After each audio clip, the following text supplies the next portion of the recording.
ఒక మనిషి పొలంలో విత్తనము చల్లాడంట భూమిలో.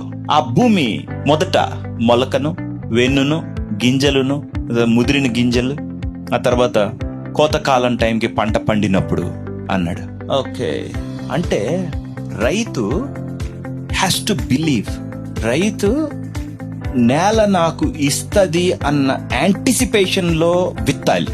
ఓకే, పిల్లలు ఉన్నారనుకుందాం, స్కూల్ ఫీజు కట్టాలి, ఫుల్ టైట్, నువ్వు ఎంతో ఇబ్బంది పడి తీసుకొని వచ్చావు, అప్పుడు ఓ పేదోడికి ఇచ్చేయాలి.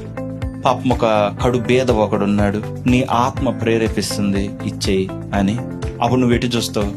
నీకేం వచ్చు, నీకేం తెలుసు చెప్పు? నీకేం తెలుసు అంటే నువ్వు సంపాదించింది తెలుసు, నువ్వు నీ పిల్లలకి ఇవ్వటం తెలుసు.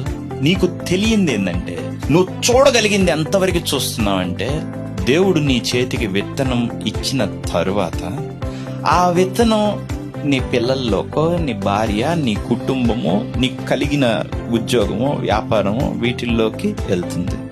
బట్ ఇక్కడ జీసస్ క్రైస్ట్ ఏమంటాడంటే పరలోక రాజ్యం అలా లేదు. పరలోక రాజ్యం ఎలా ఉందంటే రైతు టైప్ లో ఉంది. రాబోయే దానిలోకి అతను విచ్చుతాడు. మీకు అర్థమవుతుందా?